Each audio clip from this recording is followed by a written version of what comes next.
অতিথিবৃন্দ এবং প্রিয় অংশগ্রহণকারীরা, আপনাদের প্রতি আন্তরিক স্বাগত জানাই এবং এই গুরুত্বপূর্ণ অনুষ্ঠানে উপস্থিত থাকার জন্য কৃতজ্ঞতা জ্ঞাপন করছি।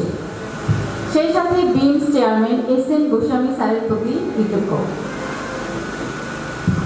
আমরা আজকাল পত্রিকা, টেলিভিশন, ফেসবুক মিডিয়াগুলো খুললেই বৃদ্ধ বাবা মাকে নিয়ে অনেক মর্মান্তিক ঘটনা দেখতে পাই। আসুন শর্টকাট জেনে নেই কি আছে পিতামাতার ভরণ পোষণ আইনে। বাবা মা বার্ধক্যে পৌঁছালে তাদের সেবা যত্ন ও দেখভাল করা প্রত্যেক সন্তানের নৈতিক দায়িত্ব। কিন্তু বাস্তবতা হচ্ছে বৃদ্ধ বয়সে অনেক মা বাবাই কষ্টে জীবনযাপন করেন। অবহেলার শিকার হয়েও সন্তানের সুখের কথা ভেবে তারা সব কিছু মেনে নেন। তবে তারা কিছু না বললেও আমাদের দেশে বৃদ্ধ মা বাবার ভরণ পোষণ দেওয়ায় রয়েছে একটি আইনগত বাধ্যবাধকতা। 2013 সালে বাংলাদেশে পিতামাতার ভরণ পোষণ আইন 2013 নামে একটি আইন করা হয়েছে। আইনটি সম্পর্কে অনেকের তেমন খুব একটা ধারণা নেই। কি আছে আইনে? মা বাবার ভরণ পোষণ নিশ্চিত করা এবং তাদের সঙ্গে সন্তানের বসবাস বাধ্যতামূলক করার বিধান রেখে সরকার এই আইন করে। মা বাবার ভরণ পোষণ আইন 2013 এর 3 ধারা বলা হয়েছে, প্রত্যেক সন্তান মা বাবার ভরণ পোষণ নিশ্চিত করতে হবে এবং একাধিক সন্তান থাকলে প্রত্যেককে আলাপ আলোচনার ভিত্তিতে ভরণ পোষণ নিশ্চিত করতে হবে। আইনে আরো বলা হয়েছে, কোনো সন্তান তার মা বাবাকে অথবা উভয়কে তাদের ইচ্ছার বিরুদ্ধে কোনো বৃদ্ধাশ্রম কিংবা কোথাও একত্রে কিংবা আলাদাভাবে বাস করতে বাধ্য করতে পারবেন না।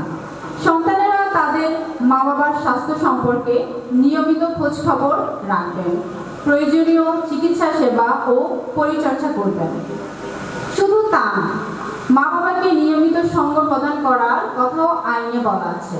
কোনো সন্তান, স্ত্রী, ছেলে মেয়ে বা অন্য কোনো নিকট আত্মীয় যদি বৃদ্ধ মা বাবার প্রতি সন্তানের দায়িত্ব পালনে বাধা দেন, তাহলে তারাও একই অপরাধী হবেন।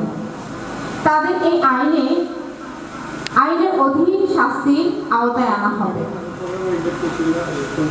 মা বাবার ভরণ পোষণ আইনের 3 ধারা অনুযায়ী কোনো পিতা বা মাতা কিংবা উভয় সন্তানের সঙ্গে বসবাস না করে আলাদাভাবে বসবাস করলে ওই পিতা বা মাতার প্রত্যেক সন্তান তার প্রতিদিনের আয় রোজগার, মাসিক আয় বা বার্ষিক আয় থেকে যুক্তিসঙ্গত পরিমাণ অর্থ পিতা বা মাতা বা ক্ষেত্রমতে দুজনকেই নিয়মিত প্রদান করবে। আচ্ছা, এবারে আইন না মানলে কোনো ব্যক্তি মা বাবার ভরণ পোষণ আইন অমান্য করলে প্রথম শ্রেণীর জুডিশিয়াল ম্যাজিস্ট্রেট বা মেট্রোপলিটন ম্যাজিস্ট্রেটের আদালতে বিচার করা হবে। কোনো আদালত এ আইন অধীন সংগঠিত অপরাধ মা বাবার লিখিত অভিযোগ ছাড়া আমলে নেবেন না। এই আইন আপোষ নিষ্পত্তি ধারাও সংযুক্ত করা হয়েছে। পিতামাতার ভরণ পোষণ আইন 2013 এর 5 ধারা অনুযায়ী যদি কোনো প্রবীণ তার সন্তানের বিরুদ্ধে এ ধরনের কোনো অভিযোগ আনেন এবং সে অভিযোগ প্রমাণিত হয়, তাহলে তাদের 1 লক্ষ টাকা জরিমানা, অনাদায়ে 3 মাসের কারাদণ্ডের বিধান রয়েছে। তবে এই আইন ব্যবহার আমাদের দেশে এখনো খুবই কম যদি সন্তান বেঁচে না থাকেন।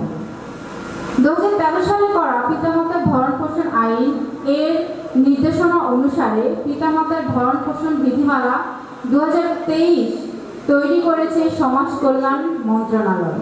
বাংলাদেশে মা বাবার অধিকার ও নিরাপত্তা নিশ্চিত করে সন্তান যাতে বাবা মায়ের সঙ্গে বসবাস করেন, তাদের স্বাস্থ্যসেবা নিশ্চিত করেন এবং ইচ্ছার বিরুদ্ধে বৃদ্ধাশ্রমে না পাঠান, তা এই বিধিমালায় কঠোরভাবে বলা হয়েছে।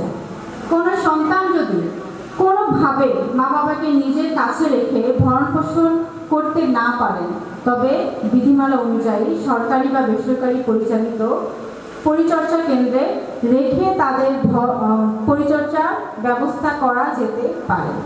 মা বাবার কোনো সন্তান জীবিত না থাকলে বা ভরণ পোষণের মতো কেউ না থাকলে পিতামাতার ভরণ পোষণ কমিটি তাদের পরিচর্যা কেন্দ্রে পাঠানোর ব্যবস্থা গ্রহণ করবেন।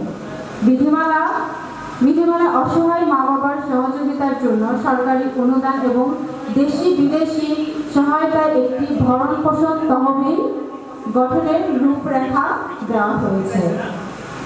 আপনারা তাহলে পিতামাতার ভরণ পোষণ আইন সম্পর্কে একটু হলেও ধারণা রেখেছেন। পিতামাতার ভরণ পোষণ আইন আমাদের আইনে রয়েছে এবং এটা 2013 সালে করা হয়েছে। ধন্যবাদ সবাইকে। আমাদের বক্তব্য এখানেই শেষ। আপনাদেরকে অসংখ্য